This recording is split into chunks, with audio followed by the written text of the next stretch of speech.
más comunes. No, no, no. Sí, y ya los más comunes últimamente. De un electrocardiograma que es casi por lo regular, cuando se toma un electrocardiograma, que es el infarto agudo del miocardio. Vamos a tener varias cuestiones aquí. Tenemos la angina de pecho estable, angina estable, angina de pecho inestable y el infarto agudo del cálculo. Síndrome, síndrome coronario agudo, hay con elevación del segmento ST y síndrome coronario agudo sin elevación del segmento ST.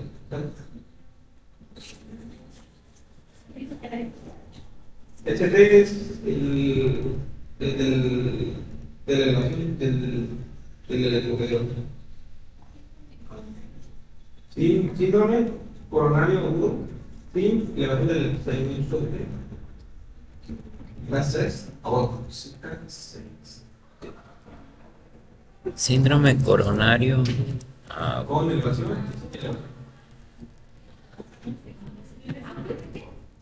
¿Vale? ¿Qué es eso? ¿Qué es eso? El segmento que es esta parte de acá.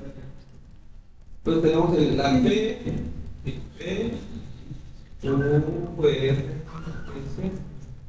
y la T. Entonces, de aquí a aquí es donde se va a elevar, aquí es donde se va a elevar el segmento, ¿cómo se llama segmento? Cuando ya va a varias. Bueno, y es lo que más común vamos a ver en el electrocardiograma. Por ejemplo, tenemos aquí S y luego tenemos aquí como una elevación.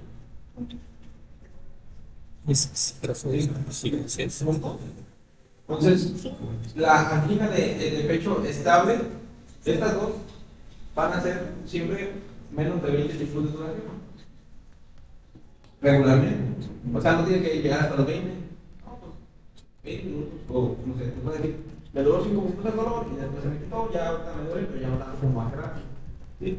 Y estos dos, que es el síndrome coronario agudo con elevación y sin elevación, el dolor es constante, ¿sí?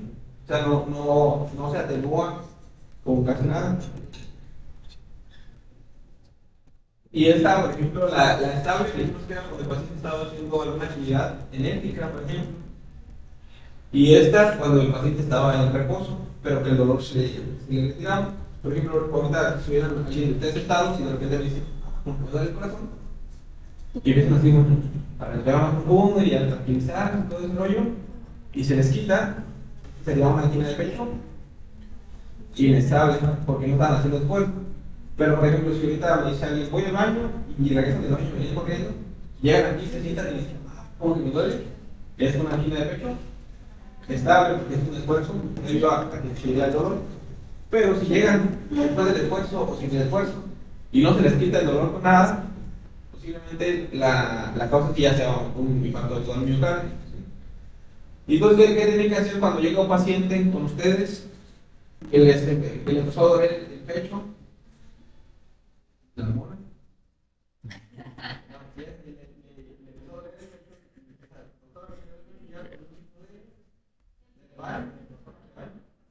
Ese sí no siempre van a llegar así. Entonces van a decir, sí, como que mucho el pecho y ustedes van a ver es una base de dolor muy intenso del paciente. Entonces, ¿qué tiene que hacer en primera instancia cuando duele a nivel precordial? Llega el paciente y luego ¿qué hace? Pone el electrocardiograma, ¿sí? No se espera a revisarlo ni nada, porque al auscultar no vamos a diferenciar si es un infarto. Entonces, vamos a tomarle enseguida un electrocardiograma, le toman el electrocardiograma y resulta que tenía elevación de segmentos CT en B1, B2. Y eso nos abre, y bueno, y el paciente tiene un dolor constante que ya lleva una hora, que no se le quita con nada. Y entonces ya estamos hablando de un síndrome coronario agudo, no sabemos si con elevación o sin elevación, hasta que tomemos el electrocardiograma. Entonces tomamos el electrocardiograma y tiene elevación de segmentos CT en B1 y B2. ¿Qué cara es? Es la de arriba. La cara. era B1, B2, B3, B4, Es la de arriba. B2 Es la de arriba. Mayor. Algo. ¿Cómo? No, B1 y B2. No, Aceptar. No aceptar.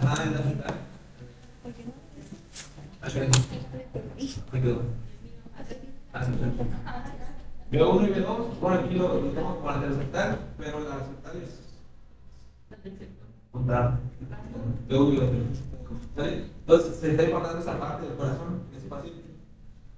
Entonces llega, con los síntomas del paciente, le tomas un electrocardiograma antes de darle medicamento, antes de todo.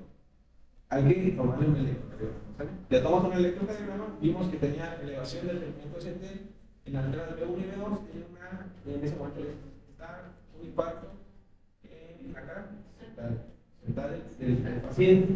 Si ya sabes que tiene un infarto de un cambio, ¿qué más vas a decirle al paciente? ¿Qué más le vamos a hacer? ¿Qué harían ustedes después? Ahorita vamos a hablar de después, pero ¿qué harían? ¿No está? Ya, o sea, bien acostado, ¿sí?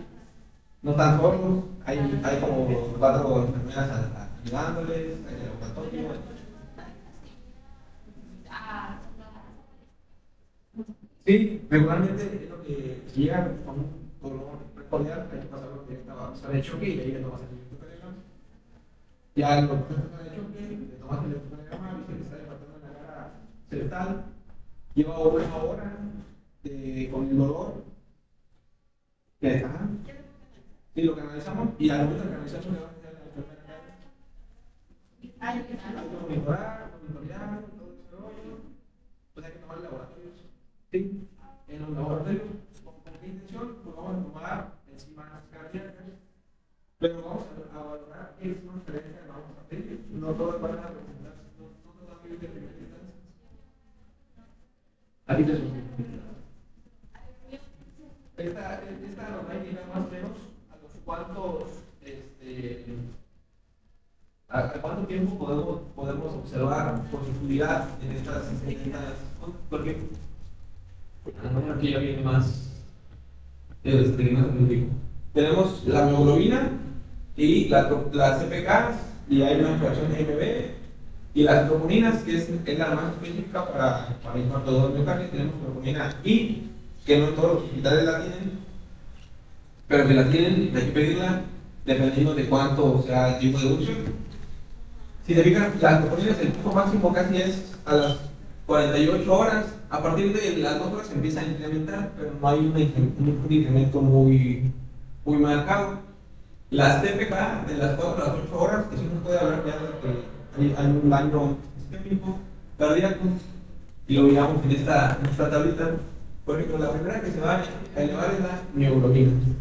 La podemos medir, pero es muy inespecífica. Puede elevarse por alguna otra cosa, que tal el paciente hizo ejercicio y esa se está elevando porque se está tomando en cuenta lo muscular. Entonces tenemos las CK y CKMB. Las CK y CKMB son las que podemos tomar en primera instancia cuando el paciente lleva apenas 1 hora con ese dolor precordial. Se la toma y posiblemente ya se esté elevando. La troponina y no la vamos a ver elevada enseguida o luego lo que llegue el paciente a la hora. Sí, por ejemplo, aquí ya marca, estas son horas. Entonces, la troponina I, esta que se viene aquí, más o menos a las 24 horas estaría ya muy presente o muy positiva la troponina I. Entonces, si ustedes ven la clínica del paciente y ven cambios en el electrocardiograma, pero la troponina I, por ejemplo, le sale negativa, no hay que descartar que se esté infartando. Posiblemente les van a preguntar, oye, pero ¿por qué un infarto si la troponina I está negativa? Y ya les indicas, bueno, es que la troponina I se eleva regularmente hasta las 24 horas o después de las 8 horas empieza a elevarse, pero el paciente tiene clínica con dolor precordial que le recorre, por ejemplo, el brazo izquierdo, tiene disnea, fluorescencia, empezó hasta 1 hora, no se le levantó nada, y yo le voy a decir manejo, porque si no, se nos va a complicar el paciente. Entonces, lo canalizaste, le tomaste laboratorios, lo monitoreaste. Si el paciente tiene disnea, ¿qué le vas a suplementar? Oxígeno. Hay que ver, no, a veces dice que no es necesario ponerle oxígeno a todos los pacientes con infarto. Le tomas una oximetría del pulso. Por ejemplo, si está en 93, pero si ves el paciente está y con taquicardia, posiblemente el cuerpo lo está compensando, pero no es porque tenga un oxígeno muy bueno, pues hay que complementarlo para que no disminuir los esfuerzos al corazón por la falta de oxígeno. Le tomas las enzimas cardíacas, entonces,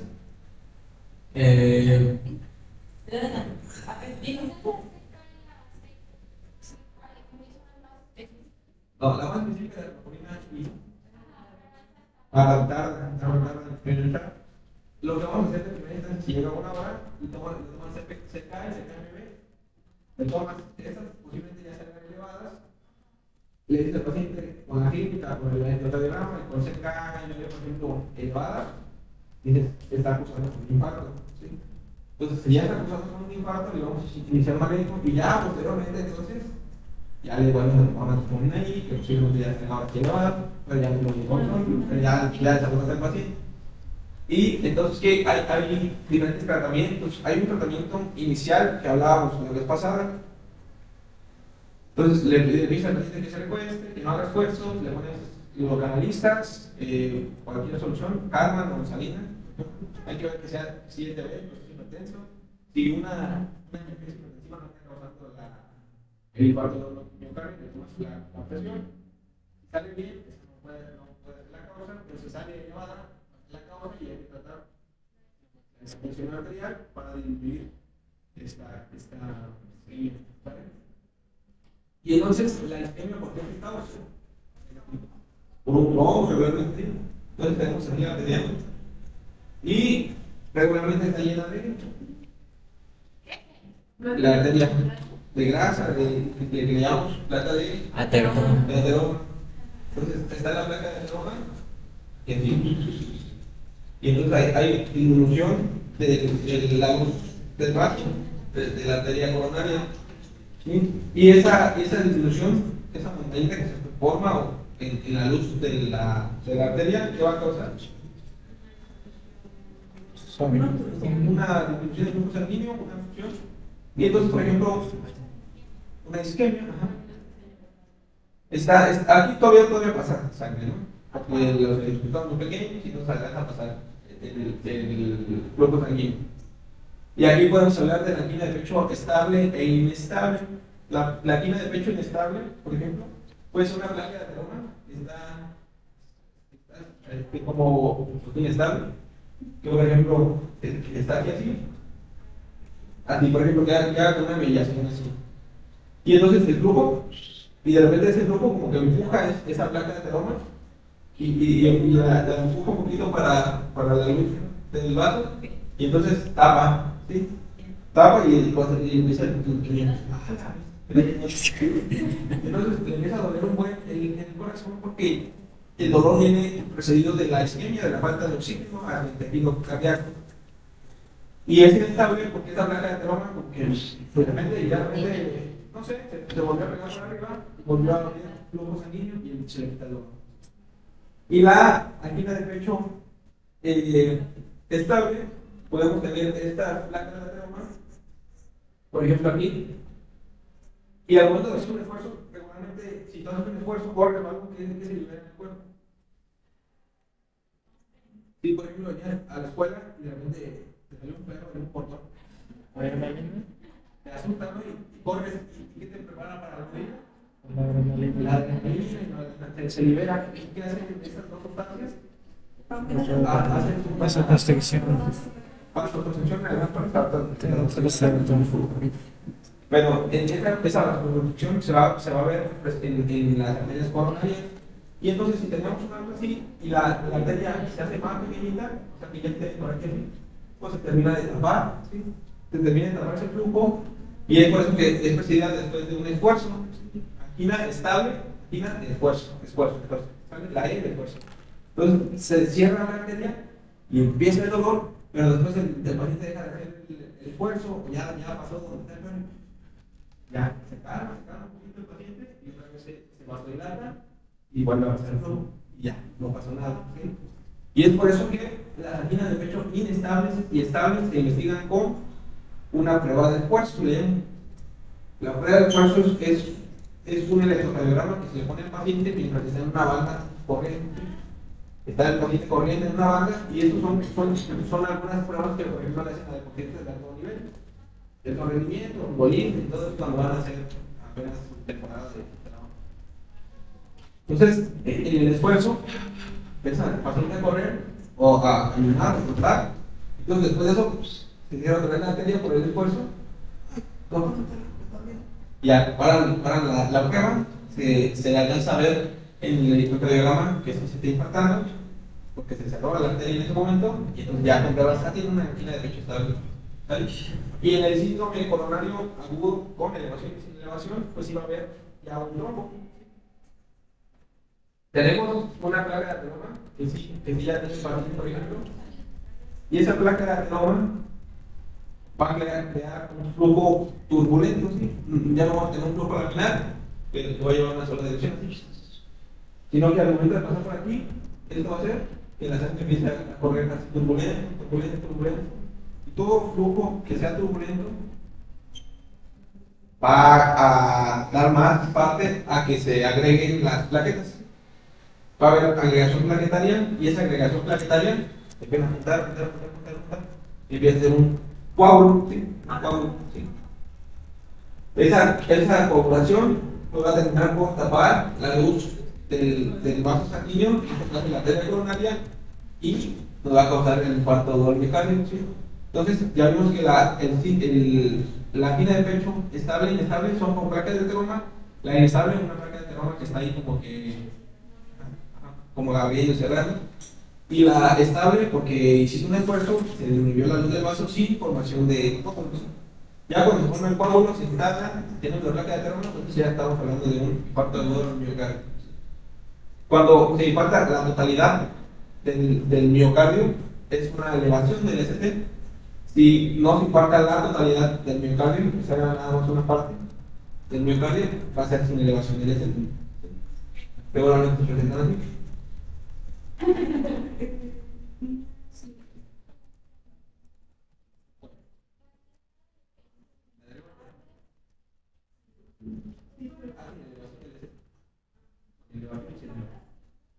Y entonces, ya sabiendo esto, si ya hay un paciente con ustedes con dolor precordial, hay que preguntar cuánto tiempo lleva, profesor. En ese caso, yo ya no digo que una hora. Si hago una hora no se me quitó el dolor, vamos a hablar de un síndrome coronario agudo. No sabíamos hasta entonces si era con elevación o sin elevación.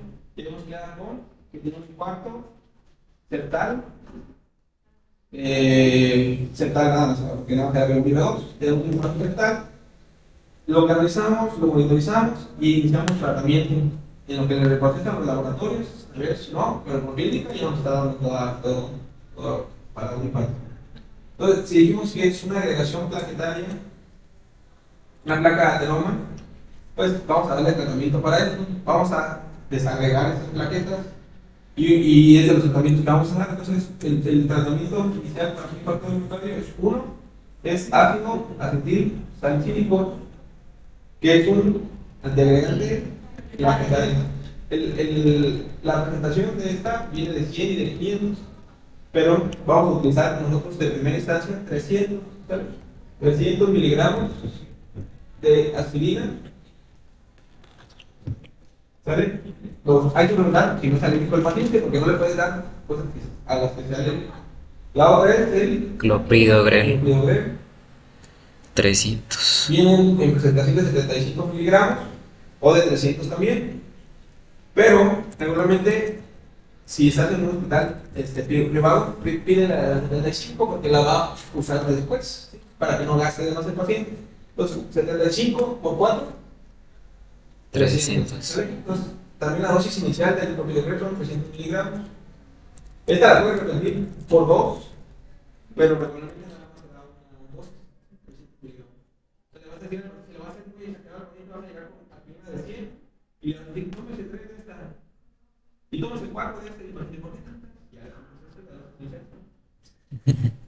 y entonces si ya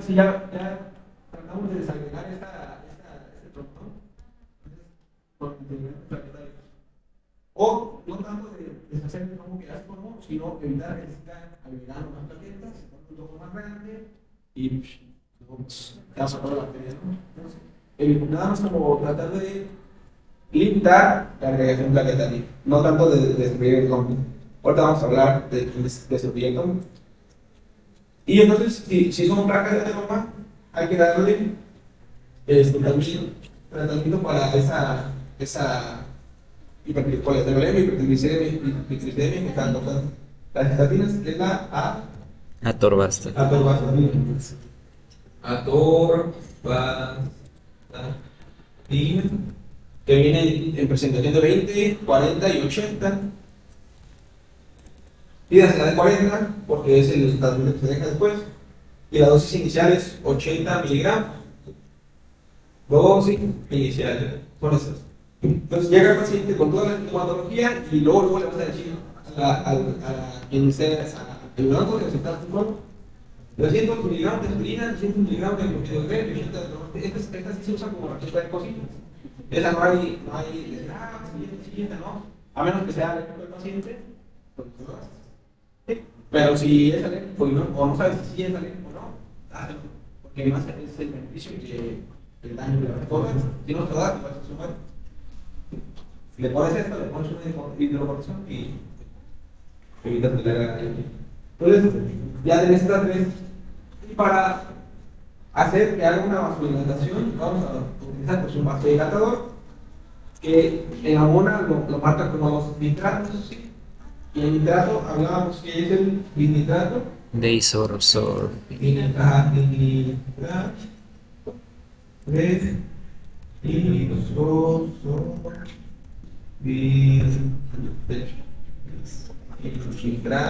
de isosorbito. Y esta viene en presentación de 10 y de 5. Vamos a utilizar la presentación de 5 que es sublingual. Son 5 miligramos. El 5 de 10. La presentación que vamos a utilizar es la de 5 miligramos, que es sublingual. Pero como es un vasodilatador, ¿qué tenemos que tomar en cuenta? La presión arterial, ¿sí? La presión arterial, si la presión arterial está muy baja, no le podemos dar un vasodilatador. Porque se nos va a hipotensiar más. Entonces hay que valorar el uso de estas tres. Les digo, estas sí, de ley se las van a poner al paciente, es eléctrico. Y esta hay que valorar la presión. Si la presión, por ejemplo, está 90, 60, la mitad de la tableta, o sea, tú ya valoras si le das entrega o la mitad o más o menos, pero como lo tienes monitorizado y todo eso, parece que no hay mucho problema. O sea, yo estoy aquí al pendiente, si le baja la presión un poquito, le paso el volumen y ya no. Entonces, el nitrato de sorbida es como también uno de los pilares para tratar la isquemia o el infarto. Ustedes van a ver que cuando llegue el paciente y empiezan a dar tratamiento y le dan, por ejemplo, el nitrato de sorbida, que es un vasodilatador, de repente el paciente de tener dolor dice, no, ya no va a dar de alta, luego lo empiezan a dejarse poniendo, entonces le das el nitrato de sorbida. Otra que también se ha agregado es la enoxaparina, que actúa en el factor que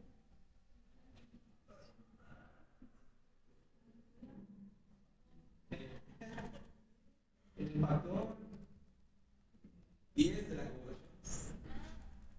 Bueno, está en el coma integral también. ¿Sí? Entonces la enoxaparina.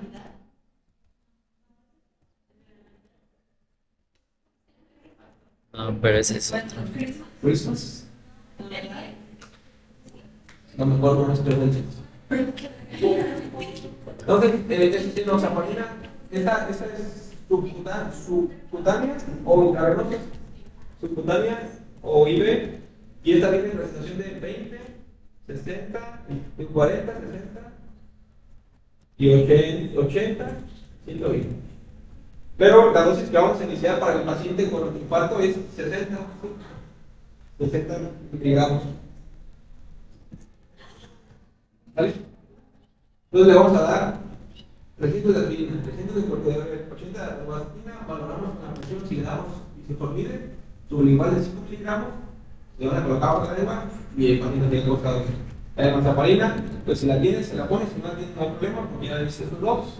Si puede, pues se la pones. Se puede y ve. Y si todavía no lo canaliza, se la ponemos subcutánea. Y entonces ese es el tratamiento inicial. Tú ya con eso, como médico de primer contacto, ya cumpliste con lo principal de un impactador de miocardio. ¿Vale? Escuchaba baja ya, y ahí nada más te le pones, le da el ingrediente de sprinter, el de propiedad, le da una hemosaparina de 60, subcutánea, y le pusimos una dosis de nitrato de fosfolídeo de 5 miligramos sublingual. El paciente ya se mantiene estable, ya no tiene dolor, se envía a segundo nivel para continuar con el tratamiento. ¿Y qué se va a continuar el tratamiento? Tenemos dos tratamientos, uno es definitivo y uno es mientras llega al definitivo. Pero vamos a ver el periodo de ventana. Aquí dijimos que el paciente tenía una hora, ¿sí? Entonces tenía una. Faltan 5.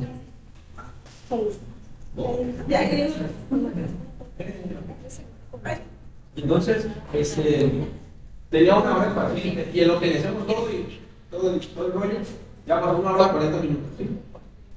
Pasó una hora 40 minutos y el periodo de ventana para un infarto agudo miocardio son. ¿Cuántas horas?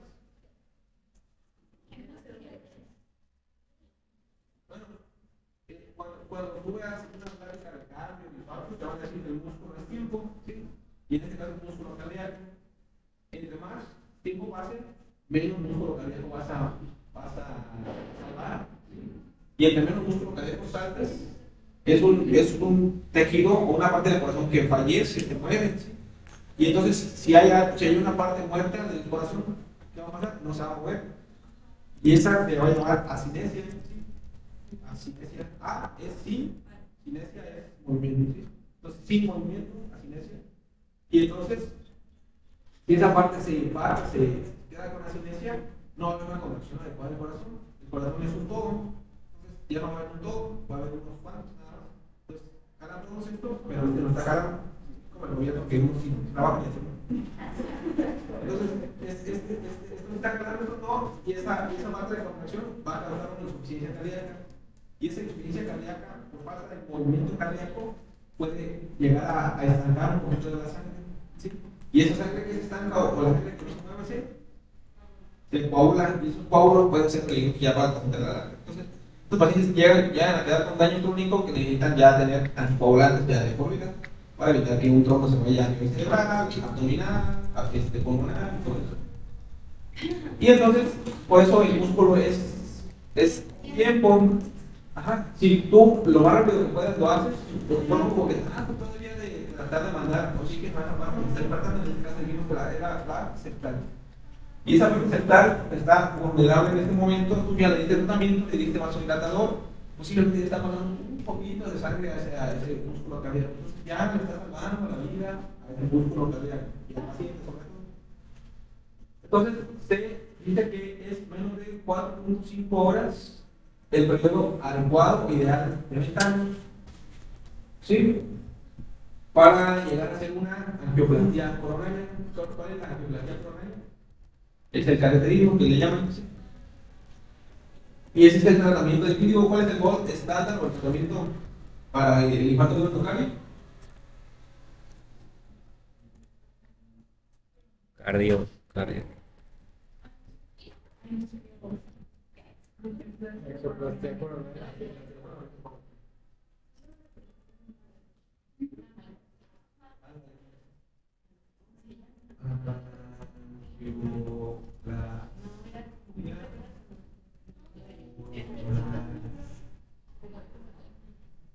Este es el tratamiento definitivo para un infarto, que es un cateterismo.